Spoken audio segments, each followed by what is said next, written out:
आप सभी का स्वागत है। मैं सीमा मुंबई से चेंबूर से आप सभी के सेवा के लिए फिर से उपस्थित हूँ। तो आज हम जानेंगे कि हमारा जो भी भोजन है या खाना है या हमारा जो भी कर्म है उसका हमारे ऊपर क्या असर होता है। तो मैं आपको 5 बातें बताऊंगी। पहला है जैसा पानी वैसी वाणी। हम जैसा पानी पीते हैं, आप जानते होंगे पानी जो है वो वाइब्रेशंस को कैच करती है।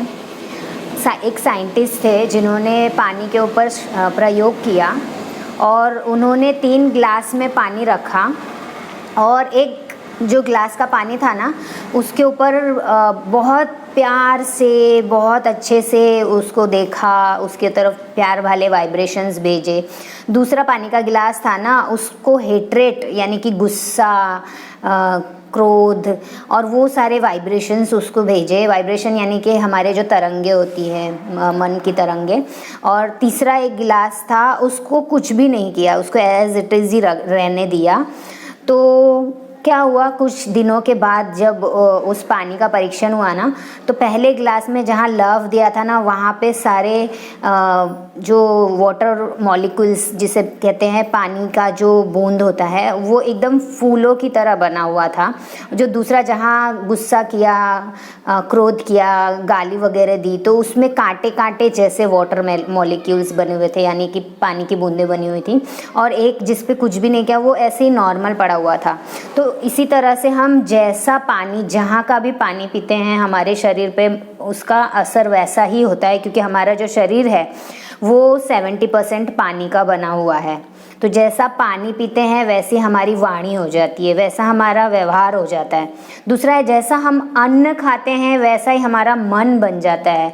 अगर सपोज एक एग्जाम्पल था, एक साधु महाराज थे जो एक सेठ के पास गए, भोजन किया वहाँ और भोजन कर जिस थाली में भोजन उस सेठ ने उसको कराया तो साधु महात्मा ने क्या किया, थाली का भोजन खा लिया और वो थाली जो है ना वो उन्होंने अपनी झोली में डाल ली और वो चले गए। कुछ दूर जाने के बाद जब उनको ध्यान आया कि उन्होंने ये थाली उस सेठ के घर से उस सेठ की थाली ले ली है तो उसको बहुत आत्मग्लानि हुई। मतलब उनको अपने आप में बहुत बुरा लगने लगा कि उन्होंने चोरी की। एक तो वो साधु है, ऊपर से उन्होंने साधु होके एक थाली की चोरी की। तो वो वापस चले गए उस सेठ के घर पे और सेठ के घर पे जाने के बाद उनको ये सारी बातें बताई।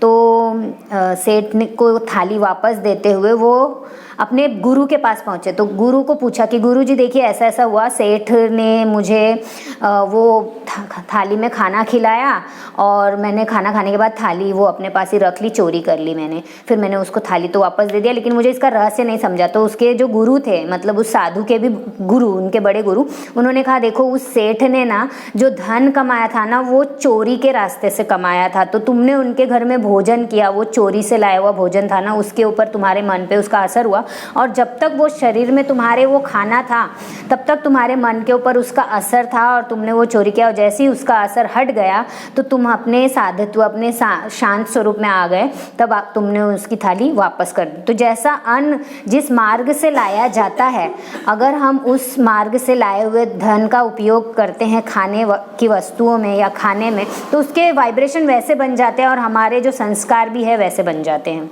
तो जैसा अन्न वैसा मन हो जाता है।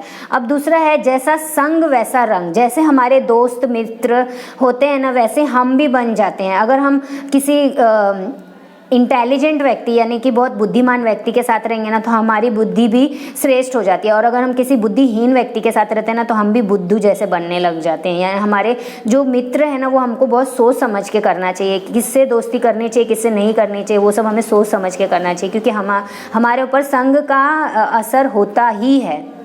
चौथा है जैसा चरित्र वैसा ही चित्र होता है। तो ये एग्जाम्पल आपको देना चाहती हूँ कि आप देखते होंगे मंदिरों में या मूर्ति को देखते होंगे तो उनका जो चरित्र है भगवान का वो सबसे श्रेष्ठ है। देवी देवताओं का चरित्र सबसे श्रेष्ठ है, इसके लिए उनका चित्र, उनकी मूर्ति देखिए एकदम श्रेष्ठ होती है। आपने कभी भगवान का या किसी देवी देवताओं का फोटो देखा होगा, हमेशा उनके चेहरे पे एक दिव्य मुस्कान होती है, आंखों में चमक होती है, शरीर एकदम निरोगी होता है, निरोगी काया होती है। तो ये क्यों? क्योंकि उनका चरित्र वैसा है, वो चरित्रवान है, उन्होंने कोई गलत काम कभी किया नहीं है अपनी लाइफ में, और वो कभी किसी का बुरा करते नहीं हैं, मन से भी किसी का बुरा नहीं करते हैं, तो इसके लिए उनका चित्र वैसा बनता है। तो हमारा भी अगर चरित्र अच्छा होगा, श्रेष्ठ होगा, हम सत्य बोलते होंगे, तो हमारा भी जो चित्र होगा ना, वो चित्र से ही पता चल जाता है कि सामने वाला व्यक्ति कैसा है, जिसको कहते हैं ना फर्स्ट इम्प्रेशन।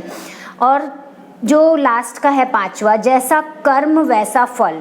अगर हम अच्छा कर्म करते हैं तो हमको अच्छा फल मिलता है, अगर हम बुरा कर्म करते हैं तो बुरा फल मिलता है। न्यूटन के लॉ में भी है, every action has a reaction. हम जिस तरह के कर्म करेंगे वही हमारे पास रिटर्न आ जाते हैं। जो जैसे हम प्रकंपन फैलाते हैं वही प्रकंपन हमारे पास पुनः लौट कर आते हैं। तो ये 5 चीज़ें थी, इस पर बहुत ज़्यादा ध्यान देने की आवश्यकता है। जैसी पानी वैसी वाणी, जैसा अन्न वैसा मन, जैसा संग वैसा रंग, जैसा चरित्र वैसा चित्र, और जैसा कर्म वैसा फल। तो ये 5 बातों पर ध्यान दिया ना तो जीवन एकदम सुगम हो जाएगा, सरल हो जाएगा, लाइफ में कोई प्रॉब्लम नहीं होगी। इसी आशा के साथ मैं आप सभी का धन्यवाद करती हूँ। वीडियो देखने के लिए आप सभी का तहे दिल से आभार।